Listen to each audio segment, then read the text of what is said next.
કેમ છો વિદ્યાર્થી મિત્રો? મજામાં ને? ઈ અભ્યાસ ધ લર્નિંગ એપમાં આપ સૌ વિદ્યાર્થી મિત્રોનું ફરીવાર સ્વાગત છે. વિદ્યાર્થી મિત્રો, આપણે ચેપ્ટર નંબર 1 રાસાયણિક પ્રક્રિયા અને સમીકરણ ભણીએ છીએ. એની અંદર આપણે જોઈ ગયા હતા, છેલ્લે આપણે લાસ્ટમાં જોયું હતું સોપાન. એમાં ટોટલ કેટલા સોપાન જોયા હતા? 7 સોપાન જોયા હતા. સૌપ્રથમ પહેલા સોપાનમાં આપણે શું જોયું હતું કે જે સમીકરણ આપી દીધેલું છે, સમીકરણને સૌપ્રથમ આપણે શું કરીશું તો કે બોક્સમાં પૂરી દઈશું. બીજા સમીકરણની અંદર, બીજા સોપાનની અંદર એવું જોયું હતું કે તત્વના પરમાણુની આપણે શું કરી હતી? ગણતરી કરી હતી. ત્યાર પછી ત્રીજા સોપાનની અંદર જે સૌથી વધારે પરમાણુ હાજર હોય એને સૌપ્રથમ આપણે સંતુલિત કર્યા. ત્યારબાદ હાઇડ્રોજન અને એફી ને બેલેન્સ કર્યા અને છેલ્લે છઠ્ઠા સોપાનની અંદર આપણે જોયું હતું કે સમીકરણ સાચું છે કે નહીં, અને એટલા માટે આપણે તત્વની શું કરી હતી? ગણતરી કરી હતી. અને સોપાન નંબર લાસ્ટ 7 ની અંદર આપણે જોયું હતું ભૌતિક અવસ્થા, તાપમાન, ઉદ્દીપક તીરની ઉપર લખાશે અને નીચે લખાશે. આટલી વસ્તુ ક્લિયર આપણે કરી હતી, બરાબર? હવે એને રિલેટેડ કેટલાક સમીકરણ છે જે હું તમને બતાવવા માંગીશ. કેટલાકની અંદર હિટ એન્ડ ટ્રાયલ વિધિ મેથડ છે, જે પહેલી મેથડ આપણે શીખી ગયા તે યુઝ થશે અને કેટલાકની અંદર યુઝ થતી નથી. એનો હું તમને મારી સરળ રીત શીખવાડું છું, બરાબર? જેથી કરીને તમને સમીકરણ ઇઝીલી રીતે પરીક્ષામાં વધારે ટાઈમ ન લેતા ફટાફટ આવડી જાય. જરાક જોજો, પહેલું સમીકરણ આપેલું છે CO + H2 પ્રક્રિયા થઈને બનાવે છે CH3OH. વિદ્યાર્થી મિત્રો, CO એટલે થશે કાર્બન મોનોક્સાઇડ. શું થશે? નામકરણ તમને ખબર હોવી જોઈએ, કાર્બન મોનોક્સાઇડ. આ કાર્બન મોનોક્સાઇડ ની પ્રક્રિયા આપણે હાઇડ્રોજન વાયુ સાથે કરાવવાની છે. ત્યારે તમને મળે છે CH3OH. CH3OH એક જ કાર્બન ધરાવે છે. જો એક જ કાર્બન ધરાવતું હોય તો મિથેનને લગતો સમૂહ આવે. પાછળ તમને અહીંયા આપી દીધેલું છે OH. OH એટલે આલ્કોહોલ પ્રત્યય લાગે. ચેપ્ટર નંબર 4 માં આપણે આના વિશે ડિટેલ્સમાં ભણવાનું છે. અત્યારે હું એટલા બધા ડિટેલ્સમાં જતી નથી, બરાબર? CH3OH એટલે આને કહેવામાં આવશે મિથેનોલ. મિથેનોલ. ચલો વિદ્યાર્થી મિત્રો, આપણે શીખી ગયા છે કઈ રીતે સમીકરણને સંતુલિત કરીશું. તો પહેલા તમને આપી દીધેલા છે પરમાણુઓ. તો પહેલા આપણે સૌપ્રથમ શું કરીશું? તત્વમાં રહેલા પરમાણુની ગણતરી. ચલો જુઓ, તત્વ પ્રક્રિયકમાં રહેલા પરમાણુ અને બીજું આવશે નિપજમાં રહેલા પરમાણુ.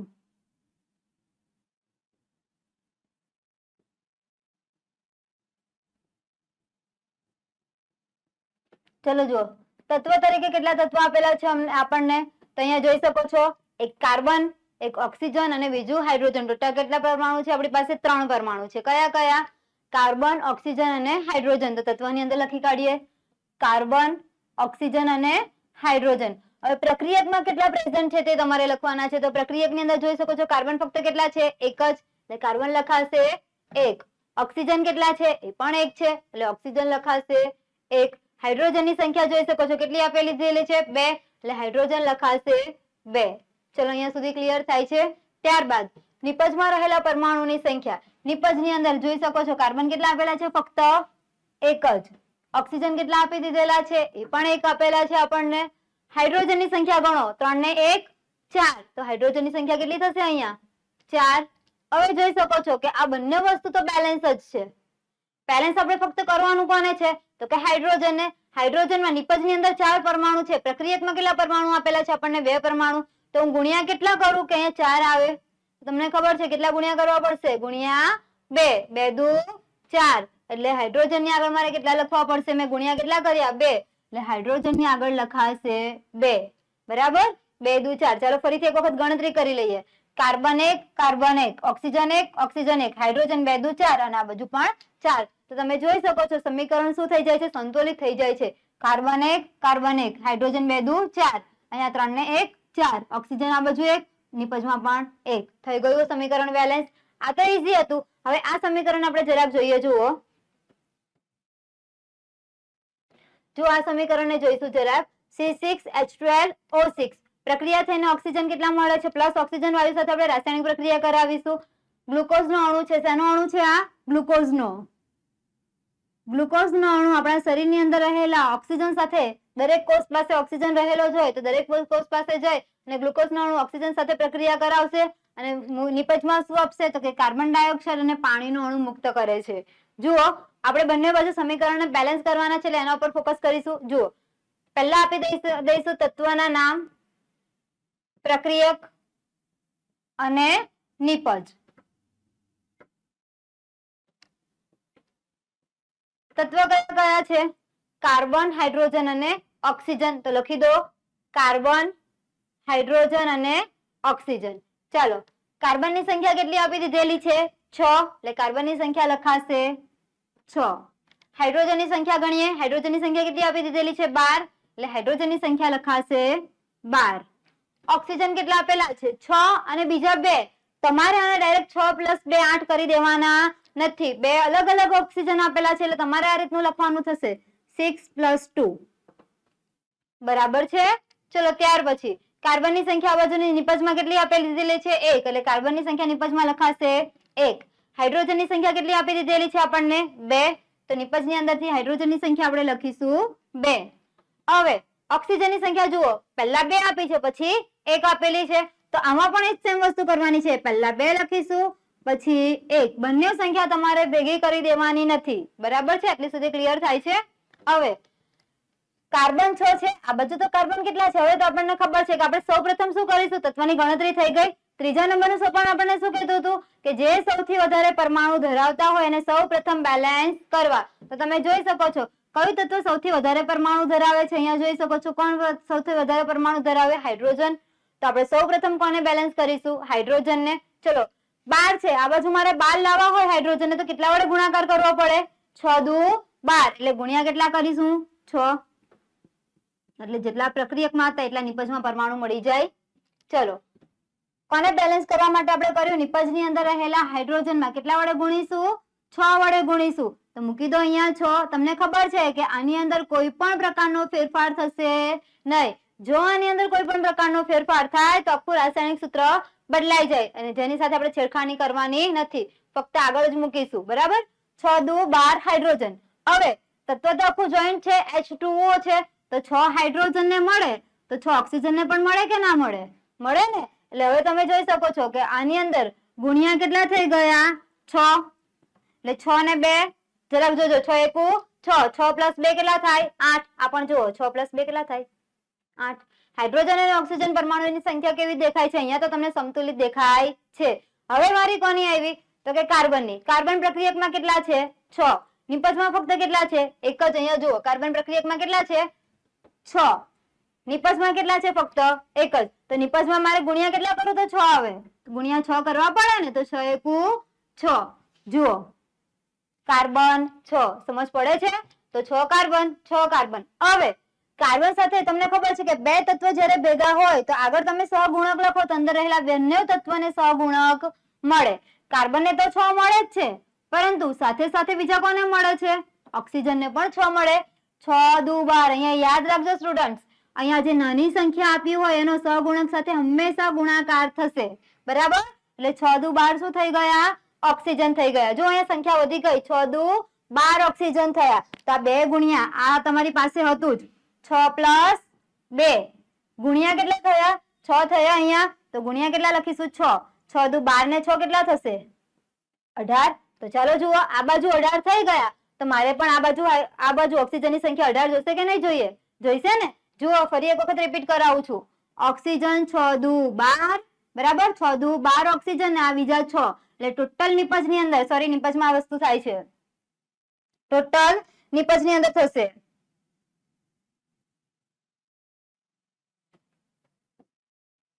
ચલો ઓક્સિજનની સંખ્યા ફરીથી એક વખત રિપીટ કરીએ. ઓક્સિજનની સંખ્યા પહેલી આપણી પાસે કેટલી હતી? 2 પ્લસ કેટલી હતી અહીંયા ઓક્સિજનની સંખ્યા? 6. 6 ને 2 કેટલા થઈ ગયા હતા? આ બાજુ પ્રક્રિયકની અંદર 1 જ રહે છે. બરાબર? હવે અહીંયા ગુણ્યા કેટલા થયા હતા? 6. જો અહીંયા નિપજની અંદર તમે પ્રક્રિયક, આ બાજુના ભાગને કહેવામાં આવશે પ્રક્રિયક, આ બાજુના ભાગને કહેવામાં આવશે નિપજ.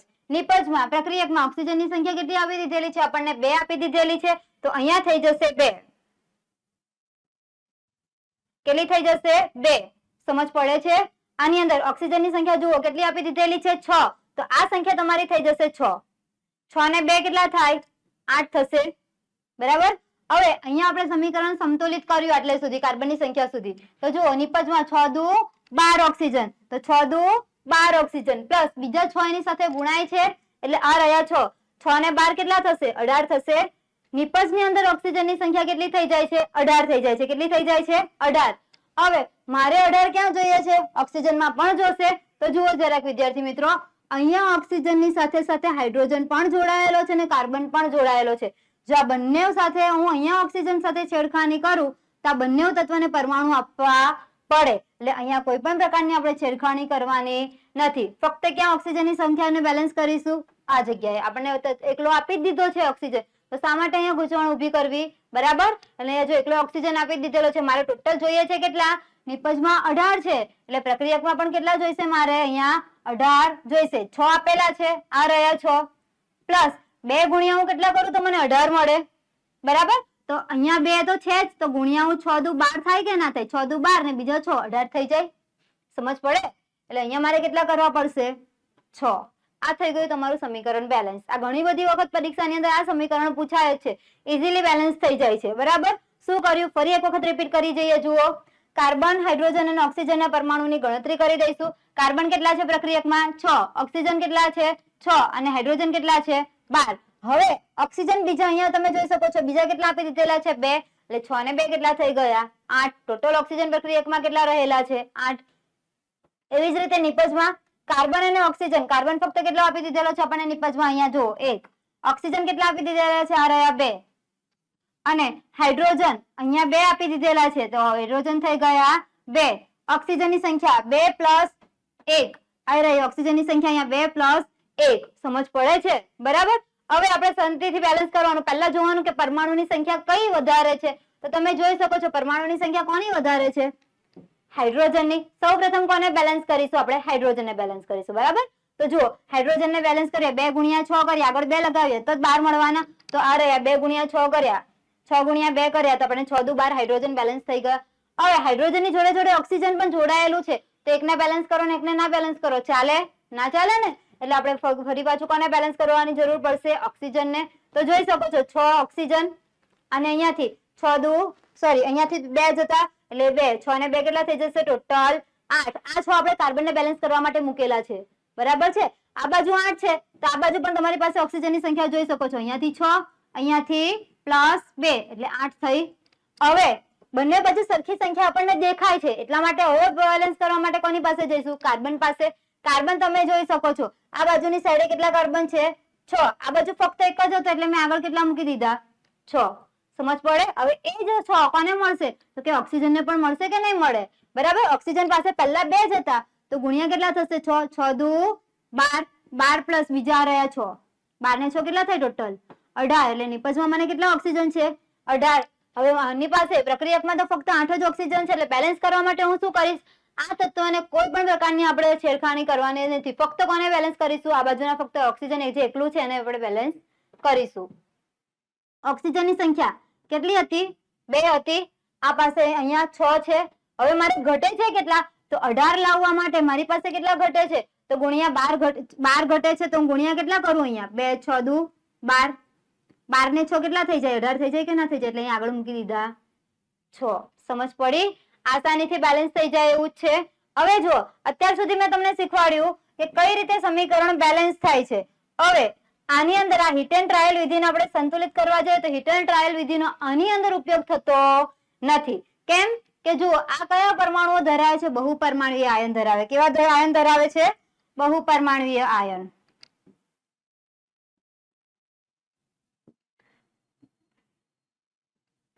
જો અહીંયા SO4 થ્રાઇસ કયા આયન ધરાવે છે? બહુપરમાણુય આયન. તમને એવું થતું હશે બહુપરમાણુય આયન છે શું? તો કે 2 સરખા તત્વો તમને 2 અલગ અલગ તત્વો કરતા પણ વધારે તત્વો તમને જોવા મળતા હોય તે એવા આયનોને કહેવામાં આવશે બહુપરમાણુય આયન. જરાક જોઈએ, જો આ બાજુ Fe, સલ્ફર અને ઓક્સિજન તમે જોઈ શકો છો અલગ અલગ 3 પરમાણુ ધરાવે છે. બરાબર.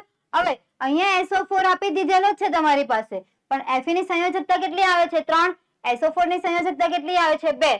તો આને મારે આવી રીતે લખવું હોય તો લખાય Fe2SO4 થ્રાઇસ. જો કેટલું ગૂંચવાડો વાળું લાગે ને? એટલા માટે યાદ રાખવું જો કે બહુપરમાણુય આયનને હંમેશા કૌંસની અંદર લખવામાં આવે, જેથી કરીને એની સંયોજકતા છૂટી પડી શકે. બરાબર. હવે ધ્યાન આપજો કે આ જે બહુપરમાણુય આયન છે તે કાર્ય શું કરે છે? તો કે બહુપરમાણુય આયન છે તેની અંદર કઈ રીતના જોવા મળશે? પહેલા તમારે બહુ પરમાણુ આયન લઈ લેવાનું. SO4 ની સંખ્યા કેટલી આપી દીધેલી છે? 3. યાદ રાખજો, પરમાણુને છૂટા પાડવાના નથી, આખે આખો તત્વ તમારે લેવાનો છે. SO4 એટલે સલ્ફેટ, આખું સલ્ફેટ તત્વ લઈ લેવાનું. બરાબર છે? જો SO4 ની સંખ્યા 4 તારી 12. અહીંયા SO4 કેટલા દેખાય છે તમને? 3 દેખાય છે કે નથી દેખાતા? અહીંયા ચાલો પરમાણુની સંખ્યા આપણે લખીએ જરાક.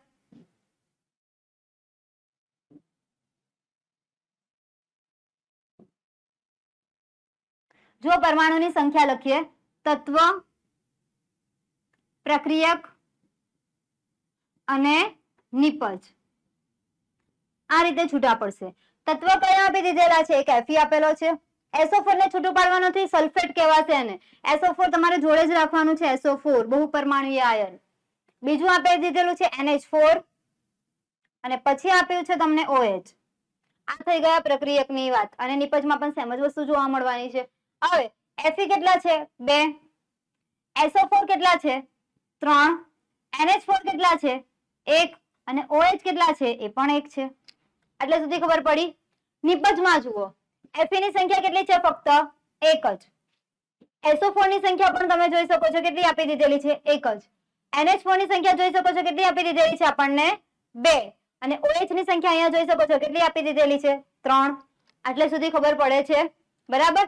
આખે આખા તત્વો તમારે સાથે લખવાના છે. ઓક્સિજન, સલ્ફર, હાઇડ્રોજનને જુદા પાડવાના નથી બહુ પરમાણુય આયનમાં. તો જ સમીકરણ તમે સરળતાથી સંતુલિત કરી શકશો. હિટ એન્ડ ટ્રાયલ ની આ વિધિ ઉપયોગમાં લેશો તો ઝડપથી તમારું સમીકરણ સંતુલિત થશે નહીં.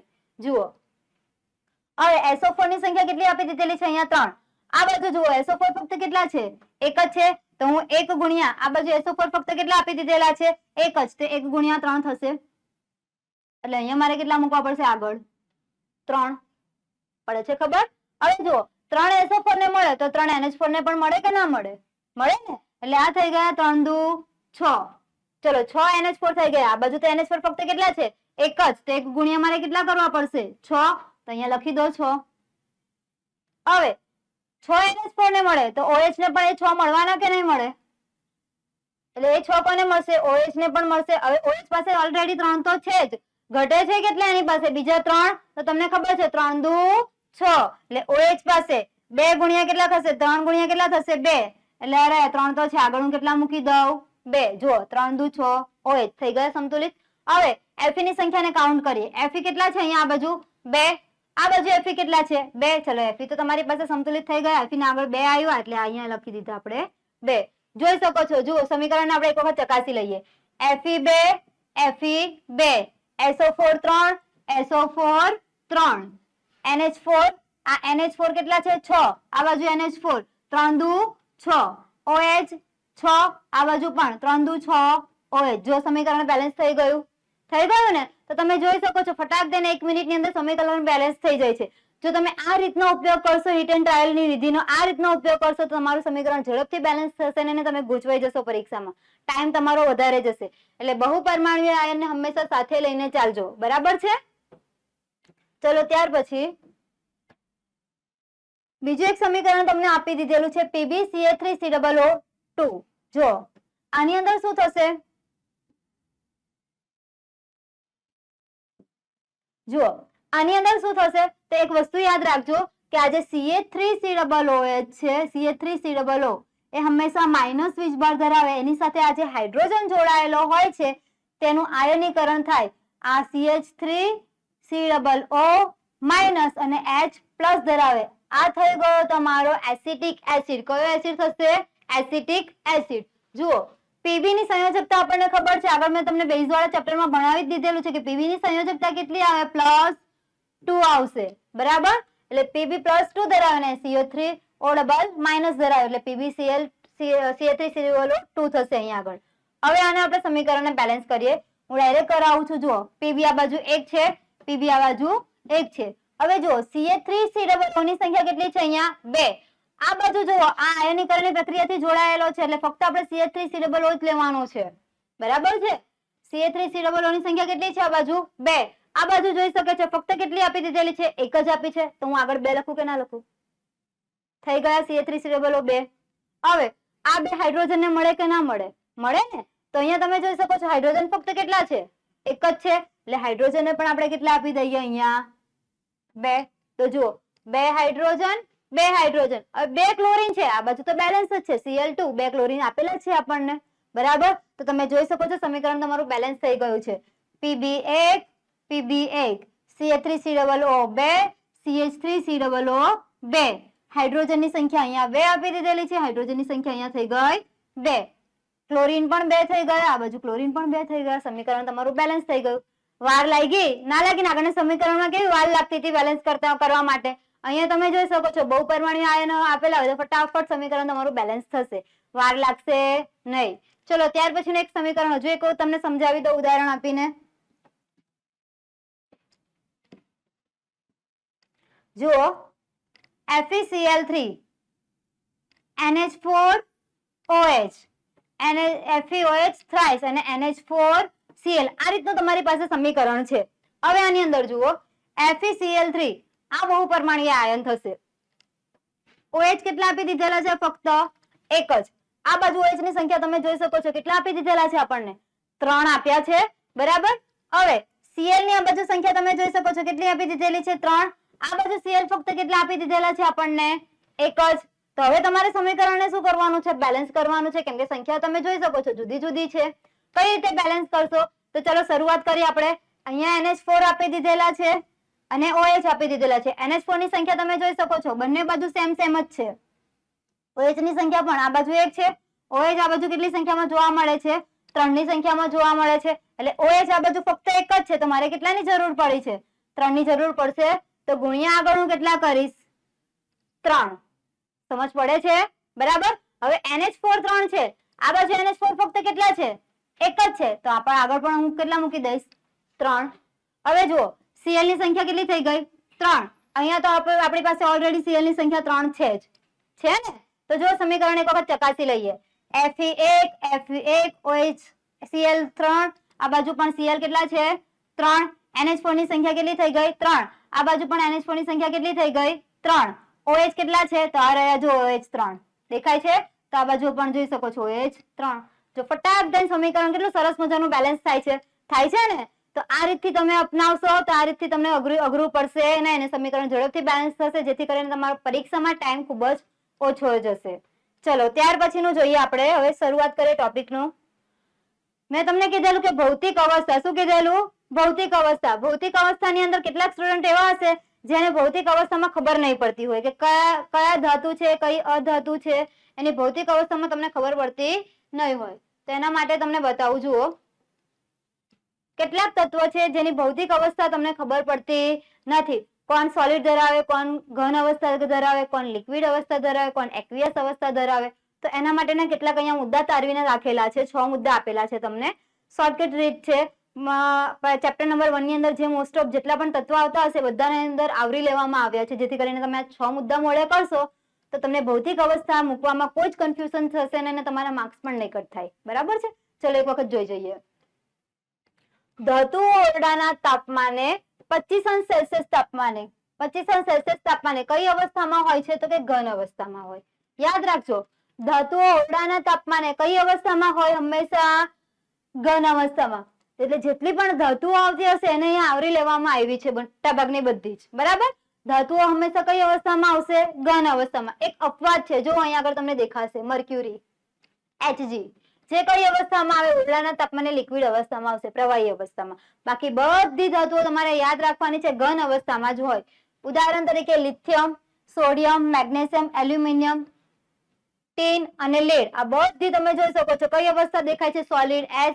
ફક્ત કોને યાદ રાખવાની? મર્ક્યુરી. બધા ભેગા હોય એમાંથી એક અપવાદ તો નીકળે કે ના નીકળે? નીકળે ને. તેવી જ રીતે અહીંયા મર્ક્યુરી છે જે એક અપવાદ તરીકે છે, કઈ અવસ્થા ધરાવશે? પ્રવાહી અવસ્થા. યાદ રહી જાય એટલે. તો આમાંથી કોઈ પણ તમને દેખાય તો તમારે કઈ અવસ્થા લખવાની? સોલિડ અવસ્થા. બીજું, અધાતુ ત્રણેય અવસ્થામાં. અધાતુ કોણ? અધાતુ ત્રણેય અવસ્થામાં જોવા મળશે તમને. ઘન પણ જોવા મળે, સોલિડ પણ જોવા મળે અને લિક્વિડ પણ જોવા મળે. જુઓ ઓક્સિજન કયા અવસ્થામાં જોવા મળે? તમને યાદ જ છે, ખબર જ પડે કે વાયુ છે, ગેસ અવસ્થા. નાઇટ્રોજન પણ ગેસ અવસ્થામાં જોવા મળશે, હાઇડ્રોજન પણ ગેસ અવસ્થામાં જોવા મળશે. ફ્લોરિન, ક્લોરિન, આટલી વસ્તુ છે જે તમને કઈ અવસ્થામાં જોવા મળે? ગેસ અવસ્થામાં જોવા મળે. યાદ રાખવાનું, oxygen, nitrogen, hydrogen, fluorine chlorine. કોને કોને યાદ રાખશો બોલો? Oxygen nitrogen hydrogen fluorine chlorine. ફરી એક વખત રિપીટ કરો. ઓક્સિજન નાઇટ્રોજન હાઇડ્રોજન ફ્લોરિન અને ક્લોરિન કઈ અવસ્થામાં જોવા મળશે? તો કે ગેસ અવસ્થામાં જોવા મળે. હવે યાદ રાખજો બ્રોમિન છે તે પ્રવાહી અવસ્થા ધરાવે. યાદ રાખવાનું બ્રોમિન Br પણ હોઈ શકે અથવા Br2 પણ હોઈ શકે. બ્રોમિન છે પરમાણુ હોય કે અણુ હોય એ હંમેશા તમને કઈ અવસ્થામાં જોવા મળશે? લિક્વિડ ફોર્મ પ્રવાહી અવસ્થામાં જ જોવા મળશે. અને આયોડિન અને કાર્બન આ બે અધાતુઓ એવી છે જે કઈ અવસ્થામાં જોવા મળે છે? સોલિડ અવસ્થામાં જોવા મળે, ઘન અવસ્થામાં જોવા મળે. યાદ રાખજો સ્ટુડન્ટ્સ કાર્બનના બે રૂપ આવતા હોય છે. એક ગ્રેફાઇટ આવશે અને બીજું આવશે કોલસો. કોલસો એટલે કોલસો પણ આપ્યું હોય અથવા તો કે ગ્રેફાઇટ આપેલું હોય તે બંને રૂપ કાર્બનના છે જે કઈ અવસ્થા ધરાવે છે? તો કે ઘન અવસ્થા. તમે કાળો કોલસો તમે જોયેલો જ હશે, જોયેલો છે ને? કઈ અવસ્થા દર્શાવશે? ઘન અવસ્થા દર્શાવશે. તો આ બધા થઈ ગયા અધાતુ. અધાતુ કયા કયા છે? ચલો એક વખત રિપીટ કરી જોઈએ. Oxygen nitrogen hydrogen fluorine chlorine bromine iodine અને કાર્બન. આ બધી અવસ્થા કઈ આવશે? અધાતુની આવશે. એની અંદર જોવા કોણ મળે? તો કે નાઇટ્રોજન ઓક્સિજન હાઇડ્રોજન અને ફ્લોરિન અને ક્લોરિન ગેસ અવસ્થામાં જોવા મળશે. બ્રોમિન છે તે લિક્વિડ અવસ્થામાં જોવા મળશે અને આયોડિન અને કાર્બન છે આ બે જે છે તે તમને ઘન અવસ્થામાં જોવા મળે, સોલિડ અવસ્થા. યાદ રહી જાય? પડે છે ને સમજ? ચલો ત્યાર પછી કેટલાક તત્વો ઓરડાના તાપમાને ઘન અવસ્થામાં હોય છે. હવે કેટલાક તત્વો આપણને ખબર છે ઓરડાના તાપમાને કેવા અવસ્થામાં હોય? ઘન અવસ્થામાં. પરંતુ જેને જો તાપમાન આપવાની શરૂઆત કરીએ તો એની અવસ્થા બદલાઈને કઈ અવસ્થા આવી જશે? પ્રવાહી. એટલે જો સોલિડ માંથી કયા ફોર્મમાં આવી ગયું? લિક્વિડ ફોર્મમાં. એક ઉદાહરણ અહીંયા તમને મેં આપેલું છે. આપણે જે ઘરમાં યુઝ કરીએ મીઠું, તમે એક વખત યુઝ કરીને ટ્રાય કરીને જોઈ લેજો કે NaCl કઈ અવસ્થામાં છે? ઘન અવસ્થામાં. ફક્ત મીઠું લો અને મીઠાને તમારે શું કરવાનું છે? ગરમ કરવાનું છે. ઓરડાને તમારા બરણીની અંદર અથવા કે કશામાં મૂકેલું હોય તમે ડબ્બામાં મીઠું તો તમે જોઈ શકો છો એવા એવા અવસ્થામાં રહે. એની સાથે કોઈ ફેરફાર થતો નથી. પણ એ જ મીઠાને થોડું વાટકીમાં લઈને સહેજ ગરમ કરી જોજો. તમે જોઈ શકશો કે અવસ્થા કઈ પ્રાપ્ત કરી લેશે? લિક્વિડ અવસ્થા પ્રાપ્ત કરી લે. હવે પ્રવાહી અવસ્થામાં હોય અને જે ઘન પદાર્થને પાણીમાં ઓગાળવામાં આવે, તમે બીજું એવું કીધેલું છે કે જે ઘન પદાર્થને શું કરવામાં આવે? પાણીમાં ઓગાળવામાં આવે તે શું થઈ જાય છે? પીગળી જાય છે. શું થઈ જાય છે? પીગળી જાય. જેને એક્વિયસ ફોર્મ તરીકે ઓળખવામાં આવે, જલીય અવસ્થા તરીકે ઓળખવામાં આવશે. બરાબર છે? જો પાણી કયા સ્વરૂપમાં હોય? તમે શરબત બનાવો હોય અથવા તો કે મીઠું ઓગાળવું હોય તો પાણી લો અને પાણીની અંદર મીઠું તમે ઓગાળો છો. આ ફોર્મ થઈ ગયું તમારું એક્વિયસ. ઘન પદાર્થને પ્રવાહી અવસ્થામાં લાવી અને ઓગાળવામાં આવે તો એ ફોર્મ કયું આવશે? એક્વિયસ. જલીય દ્રાવણ. કયું દ્રાવણ? જલીય દ્રાવણ. ફરી એક વખત રિપીટ કરું. ઘન અવસ્થાને પ્રવાહી અવસ્થામાં લાવી અને જ્યારે એને ઓગાળવામાં આવે છે, ઘન પદાર્થ એટલે કે મીઠું છે, મીઠાને જ્યારે પાણીમાં પ્રવાહીમાં શું કરવામાં આવશે? ઓગાળવામાં આવશે. અને એના કારણે બનતું જે દ્રાવણ છે એ કયું ફોર્મ ધરાવશે? એક્વિયસ ફોર્મ ધરાવશે. યાદ રહી જાય? ચલો કેટલા મુદ્દા આવ્યા બોલી જાઓ. પહેલામાં શું યાદ રાખીશું? ધાતુ અને ઓરડાના તાપમાને લાવવામાં આવે તો કઈ અવસ્થામાં આવશે? ઘન અવસ્થામાં. જોવાની મોસ્ટ ઓફ બધી ધાતુ ઘન અવસ્થામાં આવે. એક અપવાદ તમારી પાસે છે મર્ક્યુરી. યાદ રાખવાનું અપવાદમાં મર્ક્યુરી. ચલો બીજું અધાતુઓ કેટલી અવસ્થા ધરાવે? ત્રણ અવસ્થા. ઘન પ્રવાહી વાયુ. એ કોઈ ભેદભાવ જ નહીં રાખતા હોય કે મારે એક અવસ્થા નહીં ધરાવી, બધી જ અવસ્થા ધરાવી છે. બરાબર? એટલે અધાતુઓ છે ત્રણ અવસ્થા ધરાવશે. તમે જોઈ શકો છો વાયુ અવસ્થા, પ્રવાહી અવસ્થા અને ઘન અવસ્થા. ચલો ત્યાર પછી કેટલાક તત્વો ઓરડાના તાપમાને તો ઘન અવસ્થા રહે છે પરંતુ તમે એને શું આપી દો? તાપમાન આપી દો. તો તાપમાન આપો ત્યારે કઈ અવસ્થા પ્રાપ્ત કરી લેશે? પ્રવાહી અવસ્થા. અને આ જ ઘન પદાર્થને જો હું પાણીમાં ઓગાળી દઉં તો તમને ખબર છે મીઠું તો મસ્ત મજાનું અંદર ડાયલ્યુટ થઈ જાય. અદ્રાવ્ય રહેતું નથી. એની અંદર તમને અવક્ષેપ કે કોઈ પણ વસ્તુ જોવા મળશે નહીં. સરસ મજાનું પાણીની અંદર ડાયલ્યુટ થઈ જશે. તો એવું જે દ્રાવણ મળે એને કહેવામાં આવશે એક્વિયસ. ઘન પદાર્થને પ્રવાહીમાં ઓગાળવામાં આવે તો જે દ્રાવણ મળે છે એ આવશે એક્વિયસ. સમજ પડી? બરાબર? ચલો ત્યાર પછી કેટલાક તત્વો ઓરડાના તાપમાને શું કે છે કે કેટલાક તત્વો ઓરડાના તાપમાને પ્રવાહી અવસ્થા અથવા તો ગેસ અવસ્થામાં હોય છે. કેટલાક તત્વો એવા છે ઓરડાના તાપમાને કેવી અવસ્થામાં હોય? પ્રવાહી અવસ્થામાં હશે કાં તો ગેસ ફોર્મમાં હશે. એક ઉદાહરણ આપેલું છે જુઓ. H2O પાણી. માટલામાં ભરેલું પાણી છે. કઈ અવસ્થામાં દેખાય? પ્રવાહી અવસ્થામાં જ દેખાય ને. ઉડી તો જવાનું નથી. કઈ અવસ્થા આવશે? પ્રવાહી અવસ્થા. કાર્બન ડાયોક્સાઇડ વાયુ છે. વાયુ હવામાં રહેલો છે. કયો વાયુ? Gas form. NH3 એમોનિયા એ પણ કયું ફોર્મ ધરાવે? Gas form. અને સલ્ફર ડાયોક્સાઇડ એ પણ કયું ફોર્મ ધરાવશે? Gas form. એ ઉપરાંત ઓક્સિજન છે O2 એ પણ કયું ફોર્મ ધરાવે? ગેસ ફોર્મ ધરાવે. બરાબર છે. તો મોટા ભાગના જેટલા પ્રવાહી અથવા મોટા ભાગના જે વાયુઓ છે એ તો વાયુઓ ગેસ ફોર્મ જ ધરાવવાના છે. એક ઉદાહરણ તમને પાણીનું આપેલું છે, જે ઓરડાના તાપમાને કઈ અવસ્થામાં રહેવાનું? પ્રવાહી અવસ્થામાં જ રહેવાનું છે. બરાબર છે. ચલો ત્યાર પછી ક્લોરીન છે, બ્રોમિન છે, આયોડીન છે, ક્લોરીન છે.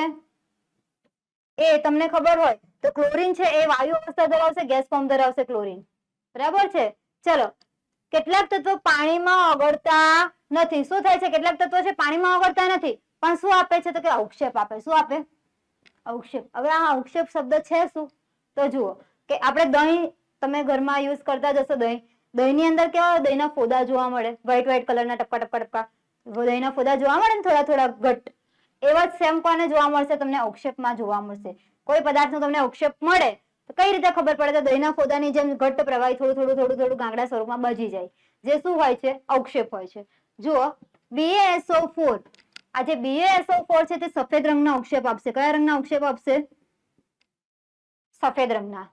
PbI2, આ જે PbI2 છે લેડ આયોડાઇડ, એ પીળા રંગના અવક્ષેપ આપે. કયા રંગના અવક્ષેપ આપશે? પીળા.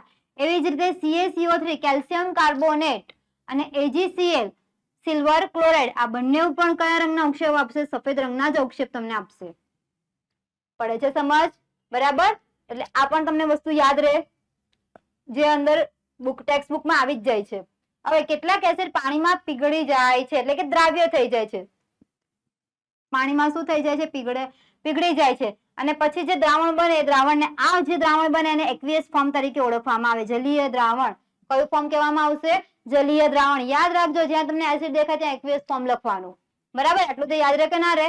જ્યાં તમને શું દેખાય? એસિડ દેખાય, H2SO4, HNO3, HCl, કઈ બી દેખાય, એ હંમેશા એસિડ એક્વિયસ ફોર્મ ધરાવે. જુઓ H2SO4 એક્વિયસ ફોર્મ, HNO3 એ પણ એક્વિયસ ફોર્મ, HCO3 એ પણ એક્વિયસ ફોર્મ અને HCl એ પણ એક્વિયસ ફોર્મ ધરાવશે. આ બધા તત્વો કયું ફોર્મ ધરાવે? એક્વિયસ, જેને કહેવામાં આવશે જલીય દ્રાવણ. ક્લિયર થાય? બરાબર. ચલો પહેલામાં શું યાદ રાખ્યું? ધાતુઓ હંમેશા ઓરડાના તાપમાને કેવી અવસ્થામાં જોવા મળશે? ઘન અવસ્થામાં જોવા મળશે. બીજામાં જોયું આપણે અધાતુઓ. અધાતુઓ ત્રણેય અવસ્થામાં જોવા મળશે, ઘન, પ્રવાહી અને વાયુ. વાયુ અવસ્થામાં કોણ કોણ જોવા મળે? ઓક્સિજન, નાઇટ્રોજન, હાઇડ્રોજન, ક્લોરીન અને ફ્લોરિન. બ્રોમિન છે, યાદ રાખજો, બ્રોમિન છે ગેસ અવસ્થામાં જોવા મળશે નહીં, પ્રવાહી અવસ્થામાં જોવા મળશે ઓરડાના તાપમાને. અને આયોડીન અને કાર્બન છે એ બંને કઈ અવસ્થા ધરાવશે? તો કે સોલિડ અવસ્થા ધરાવે છે. ચલો ત્યાર પછી કેટલાક તત્વો ઓરડાના તાપમાને ઘન અવસ્થામાં હોય છે અને જ્યારે તેને તાપમાન આપવામાં આવશે અને ગરમ કરવામાં આવે તો કઈ અવસ્થા પ્રાપ્ત કરી લેશે? પ્રવાહી. અને જે ઘન પદાર્થને પાણીમાં ઓગાળવામાં આવે તો એ શું થઈ જાય છે? પીગળી જાય છે, સરસ મજાના ડાયલ્યુટ થઈ જાય છે. એ ફોર્મ આવશે એક્વિયસ. કયું ફોર્મ આવશે? એક્વિયસ, જલીય દ્રાવણ. તમને અહીંયા મીઠાનું એક ઉદાહરણ આપીને સમજાવ્યું. ચલો ત્યાર પછી કેટલાક તત્વો ઓરડાના તાપમાને પ્રવાહી અથવા વાયુ અવસ્થામાં હોય. મોસ્ટ ઓફ પ્રવાહી તમને પાણી એક જોવા મળશે, બાકી બધા કયા અવસ્થામાં આવશે? વાયુ અવસ્થામાં. પછી કેટલાક તત્વોને પાણીમાં ઓગાળવામાં આવે તો ઓગળતા નથી પણ શું આપી દે? એના અવક્ષેપ આપી દે. અંદર દહીંના ફોદા જેવા થોડા ઘટ્ટ અવક્ષેપ જોવા મળે. મોટા ભાગના બધા તમને સફેદ અવક્ષેપ આવશે, પણ લેડ આયોડાઇડ છે પીળા રંગના અવક્ષેપ આપશે. હવે કેટલાક એસિડ પાણીમાં ઓગળતા નથી, સોરી પાણીમાં ઓગળી જાય છે. કેટલાક એસિડ શું થશે? પાણીમાં પીગળી જશે. અને પાણીમાં પીગળ્યા પછી સરસ મજાનું એક દ્રાવણ બનાવી દે છે અને જલીય દ્રાવણ તરીકે ઓળખવામાં આવે, એક્વિયસ ફોર્મ તરીકે ઓળખવામાં આવશે. H2SO4, HNO3, HCO3 અને HCl આ બધા એસિડના નામ છે. બરાબર. સલ્ફ્યુરિક એસિડ, નાઇટ્રિક એસિડ અને હાઇડ્રોજન કાર્બોનેટ, અને આને કહેવામાં આવશે HCl એટલે હાઇડ્રોક્લોરિક એસિડ. ચલો ત્યાર પછી રાસાયણિક પ્રક્રિયા દરમિયાન નિપજનું નિર્માણ કઈ રીતે થાય? કેવો સવાલ પૂછ્યો? જુઓ રાસાયણિક પ્રક્રિયા દરમિયાન નિપજ તો બને છે પણ બનતી કઈ રીતે હશે? એક ઉદાહરણ પહેલા હું તમને આપી દઉં છું. જુઓ કેલ્શિયમ કાર્બોનેટ CaCO3 પ્રક્રિયા થઈ, કેલ્શિયમ ઓક્સાઇડ આપે છે પ્લસ કાર્બન ડાયોક્સાઇડ આપે છે. તમારી પાસે પ્રક્રિયક કેટલો હતો? એક કરતા બે પણ હોઈ શકે. બરાબર. હવે આ જે પ્રક્રિયક છે એ પ્રક્રિયકના જે બંધ છે સૌ પ્રથમ શું થશે? તૂટશે. કેમ કે આ એકબીજા સાથે સંયોજાયેલા હોય, જોડાયેલા હોય. જ્યારે આના બંધ તૂટશે ત્યારે જ તમને અંદરથી પદાર્થ છૂટા પડેલા જોવા મળશે. કેમ કે એકબીજા સાથે શું થઈ ગયેલા છે? જકડાયેલા છે. હવે આ પદાર્થો એકબીજા સાથે શું થયેલા છે, જકડાયેલા છે, પણ એને હું શું આપું, કઈ રીતે છૂટા પડે, તો તમે એને ઉષ્મા આપી શકો, વિદ્યુત પ્રવાહ આપી શકો, તાપમાન આપી શકો, બરાબર. તો આ રીતે એને શું આપી શકીએ છીએ, અલગ અલગ સ્વરૂપમાં શું આપીએ છીએ આપણે, ઉર્જા આપીએ છીએ. શું આપીએ છીએ, ઉર્જા.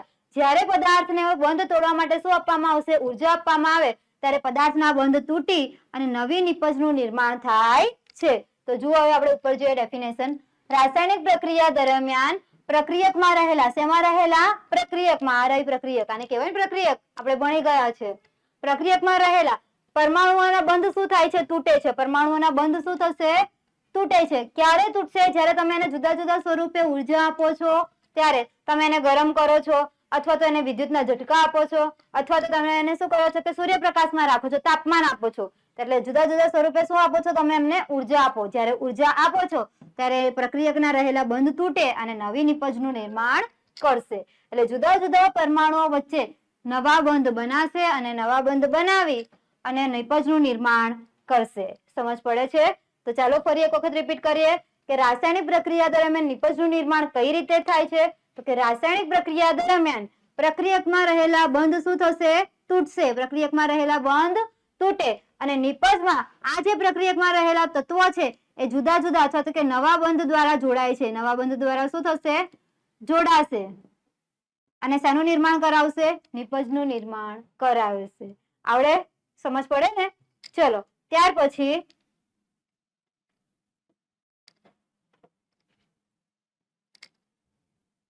સંયોગીકરણની પ્રક્રિયા. જુઓ સ્ટુડન્ટ્સ, કેલ્શિયમ ઓક્સાઇડ અને પાણી વચ્ચે થતી રાસાયણિક પ્રક્રિયા. પેલું નામ તમને ટોપિકનું આપી દીધેલું છે, સંયોગીકરણની પ્રક્રિયા. સંયોગીકરણની પ્રક્રિયા કહેવાય કોને, સંયોગીકરણ એટલે જોડાવું. શું થવું, જોડાવું.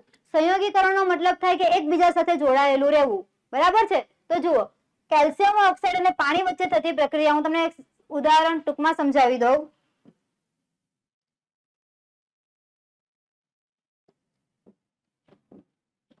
જુઓ, બે પ્રક્રિયકો ભેગા થઈ ફક્ત એક જ નિપજ આપે. હું અહીંયા મેગ્નેશિયમનું તમને ઉદાહરણ આપું છું કે Mg+O2 પ્રક્રિયા થઈને તમને ઉદાહરણમાં નિપજમાં આપે છે MgO, મેગ્નેશિયમ ઓક્સાઇડ.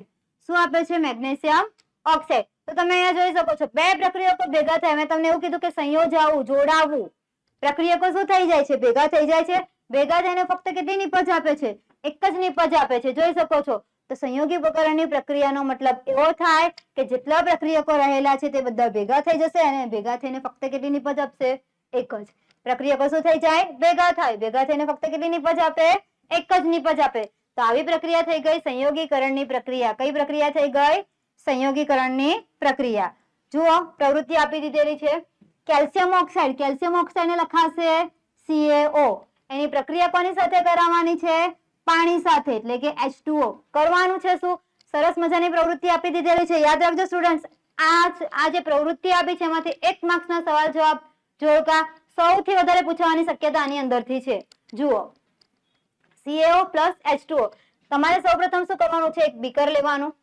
બીકરની અંદર કેલ્શિયમ ઓક્સાઇડ શું એડ કરવાનો છે, કેલ્શિયમ ઓક્સાઇડ, જે સફેદ કલરનો હોય અને ગાંગડા સ્વરૂપે હોય, પથ્થર સ્વરૂપે કહીએ ટૂંકમાં.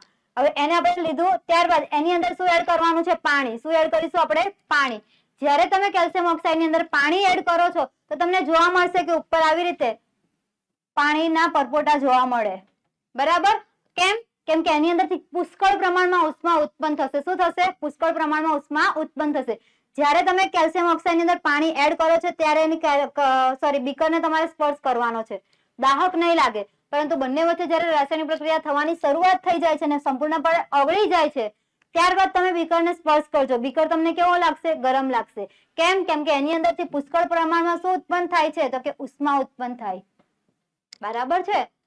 એટલે એવી રાસાયણિક પ્રક્રિયા જેની અંદર શું ઉત્પન્ન થતું હશે, ઉષ્મા ઉત્પન્ન થતું હશે, તે રાસાયણિક પ્રક્રિયાને કહેવામાં આવશે ઉષ્માક્ષેપક પ્રક્રિયા. કઈ પ્રક્રિયા કહેવામાં આવશે, ઉષ્માક્ષેપક પ્રક્રિયા. હમણાં જોવાનું છે એટલે અત્યારે એનું ડિટેલ્સમાં નથી જતી. ચલો, બીકર આપી દીધેલું છે. પ્રક્રિયા કોની સાથે કરાવી, બોલો. આની અંદર શું લઈશું આપણે, કેલ્શિયમ ઓક્સાઇડ. આ કેલ્શિયમની ઓક્સાઇડની અંદર એડ શું કરવાનું છે, જોડે જોડે પાણી, એટલે કે H2 આપણે એડ કરીશું.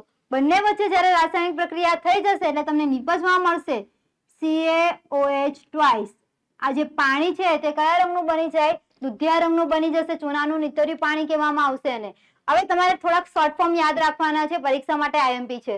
જુઓ, CaO એને કહેવામાં આવશે, એનું રાસાયણિક નામ થશે કેલ્શિયમ ઓક્સાઇડ. શું થશે રાસાયણિક નામ? Calcium oxide. આ એનું રાસાયણિક નામ થયું ગયું કેલ્શિયમ ઓક્સાઇડ. સામાન્ય નામ કયું નામ? સામાન્ય નામ.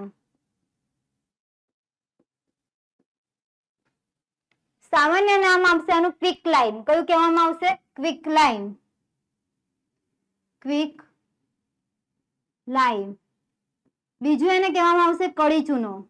કડી ચૂનો. અને 1 માર્ક્સમાં સવાલ પ્રવૃત્તિ ઉપરથી પૂછાય છે કે ચૂનાનું ફાટવું કોને કહેવામાં આવે? તો ચૂનાનું ફાટવું કોને કહેવામાં આવશે? તો કે રાસાયણિક પ્રક્રિયા દરમિયાન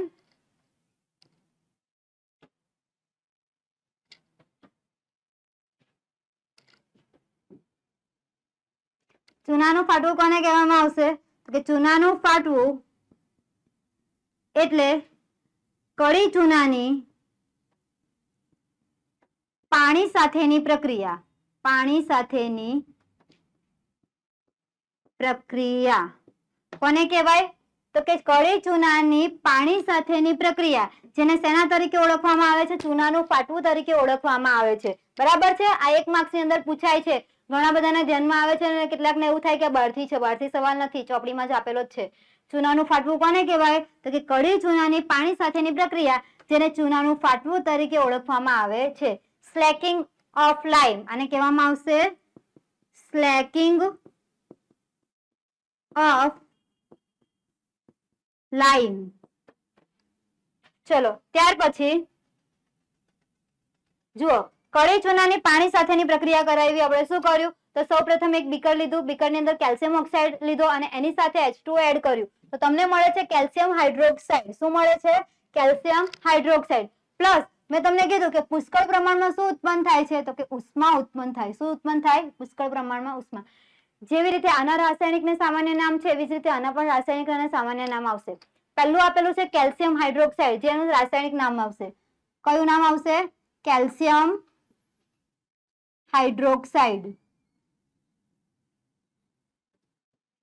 આ એનું થઈ ગયું રાસાયણિક નામ. સામાન્ય નામ આવશે એનું સ્લેક્ડ લાઇમ. શું કહેવામાં આવશે? સ્લેક્ડ લાઇમ. સ્લેક લાઇમ કહેવામાં આવશે. અથવા તો કે ચૂનાનું નીતર્યું પાણી. ચૂનાનું નીતર્યું પાણી. અથવા તો એને કહેવામાં આવશે લાઇમ વોટર. આ બધા નામ સ્ટુડન્ટ યાદ રાખવાના છે, 1 માર્ક્સ માટે ઉપયોગી છે. બરાબર? ક્યાં જોવા મળશે? તો તમારા આકૃતિની અંદર જ આપી દીધેલા છે. જુઓ, CaOH ને શું કહેવામાં આવશે? રાસાયણિક નામ થશે કેલ્શિયમ હાઇડ્રોક્સાઇડ. ત્યારબાદ સામાન્ય નામ આવશે એનું સ્લેક્ડ લાઇમ, ચૂનાનું નીતર્યું પાણી અથવા લાઇમ વોટર. આ એના સામાન્ય નામ છે જે તમારે યાદ રાખવાના છે, પરીક્ષામાં પૂછાય છે. જુઓ, હવે કડી ચૂનાની પાણી સાથેની પ્રક્રિયા કરીએ તો આપણને શું મળ્યું? કેલ્શિયમ હાઇડ્રોક્સાઇડ મળ્યું. આ પ્રક્રિયાને શેના તરીકે ઓળખવામાં આવે છે? તો કે કડી ચૂનાની જ્યારે પાણી સાથે પ્રક્રિયા થાય તેને કહેવામાં આવશે ચૂનાનું ફાટવું. સ્લેકિંગ ઓફ લાઇમ. શું કહેવામાં આવશે? સ્લેકિંગ ઓફ લાઇમ. ઇંગ્લિશ શબ્દ યાદ રાખવાના છે. 1 માર્ક્સ ની અંદર સ્લેકિંગ ઓફ લાઇમ એવું પૂછ્યું હોય તેનો મતલબ એવું જ થાય કે ચૂનાનું ફાટવું. ત્યારે ગૂંચવાઈ નહીં જવાનું. જુઓ, હવે બીકર ગરમ લાગે છે. કેમ બીકર ગરમ લાગે છે? કેમ કે તમને કીધું કે પુષ્કળ પ્રમાણમાં એની અંદરથી શું મુક્ત થાય છે? ઉષ્મા મુક્ત થાય છે. એટલે બીકર તમને શું લાગશે? ગરમ. અને જે રાસાયણિક પ્રક્રિયા દરમિયાન ઉષ્મા શું થાય છે? ઉત્પન્ન થાય છે. અહીંયા તમે જોઈ શકો છો ઉષ્મા શું થાય? રાસાયણિક પ્રક્રિયા દરમિયાન ઉત્પન્ન થઈ. તો જે રાસાયણિક પ્રક્રિયા દરમિયાન ઉષ્મા ઉત્પન્ન થાય છે એવી રાસાયણિક પ્રક્રિયાને કહેવામાં આવશે ઉષ્માક્ષેપક પ્રક્રિયા. કઈ પ્રક્રિયા કહેવામાં આવશે? ઉષ્માક્ષેપક પ્રક્રિયા. ચલો, ફોડેલા ચૂનાનું રાસાયણિક સૂત્ર. બીજું અહીંયા એક રહી ગયું, ફોડેલો ચૂનો. ફોડેલો ચૂનો. તો આ પણ યાદ રહેવું જોઈએ કે ફોડેલા ચૂનાનું રાસાયણિક સૂત્ર શું થઈ જશે? CaOH twice. શું થશે? CaOH twice. યાદ રાખવાનું છે તમારે, ભૂલી નથી જવાના. જે નામ છે એ જ એક્ઝામ ની અંદર વધારે કામ લાગશે આજ પ્રવૃત્તિ પરથી. ચલો, ત્યાર પછી સંયોગીકરણની પ્રક્રિયા કહેવાય કોને? તો યાદ રાખો કે જે રાસાયણિક પ્રક્રિયા દરમિયાન 2 કે તેથી વધુ પ્રક્રિયકો ભેગા થઈ. શું થાય? જે રાસાયણિક પ્રક્રિયા દરમિયાન 2 કે તેથી વધુ પ્રક્રિયકો ભેગા થઈ સંયોજવું એટલે જોડાવું. સંયોગીકરણનો મતલબ એવું થાય કે 2 કે તેથી વધુ પ્રક્રિયકો ભેગા થઈ ફક્ત કેટલી નિપજ આપશે? એક જ ફિટ થઈ જાય કે ના થઈ જાય મગજમાં? બે કે તેથી વધુ પ્રક્રિયકો ભેગા થઈ એક નિપજ આપે. શું થાય? બે કે તેથી વધુ પ્રક્રિયકો ભેગા થઈ એક નિપજ આપે તેવી રાસાયણિક પ્રક્રિયાને કહેવામાં આવશે સંયોગીકરણની પ્રક્રિયા. બરાબર છે? જો અહીંયા બે પ્રક્રિયકો CaO અને H2O ભેગા થઈને તમને એક જ નિપજ આપી CaOH ટ્વાઇસ, તો આ પ્રક્રિયા થઈ ગઈ સંયોગીકરણની પ્રક્રિયા. યાદ રે. ચલો ત્યાર પછી કોલસાનું દહન અને પાણીનું નિર્માણ. જો કોલસાનું દહન અને પાણીનું નિર્માણ માટેની રાસાયણિક પ્રક્રિયા આપી દીધેલી છે. કોલસાનું દહન શું કીધું છે? કોલસાનું દહન મેં હમણાં જ તમને થોડી વાર પહેલા જ કીધું કે કોલસો એટલે કાર્બન. કોલસો એટલે શું થાય? કાર્બન. દહન નામ આપે તો અત્યાર સુધી ઘણી બધી વખત કીધું છે કે દહન એટલે ઓક્સિજન સાથે પ્રક્રિયા. દહન નામ આપ્યું હોય, સળગાવવું નામ આપ્યું હોય અથવા તો હવાની હાજરીમાં પ્રક્રિયા, આ બધું જો કોઈ પણ નામ આપ્યું હોય તો ઓક્સિજન આવે. બરાબર? શું નામ આપ્યું છે અહીંયા? દહન. એટલે પ્રક્રિયા કોની સાથે થશે? હંમેશા ઓક્સિજન સાથે. કાર્બન અને ઓક્સિજન બંને એકબીજા સાથે સંયોજાય અને શું આપશે આપણને? Carbon dioxide. હવે જો આપણે ફોર્મ યાદ કરીએ. કાર્બન અધાતુની અંદર હતું, કયો ફોર્મ આવશે? Solid form. ઓક્સિજન આપણને ખબર છે વાયુ છે, કયો ફોર્મ આવશે? Gas form. અને કાર્બન ડાયોક્સાઇડ તો વાયુ જ છે, એ પણ કયું ફોર્મ આપશે? Gas form. તો હવે સમીકરણ આપણે બનાવતા. ચલો ત્યાર પછી આપણે દીધેલું છે પાણીનું નિર્માણ H2O.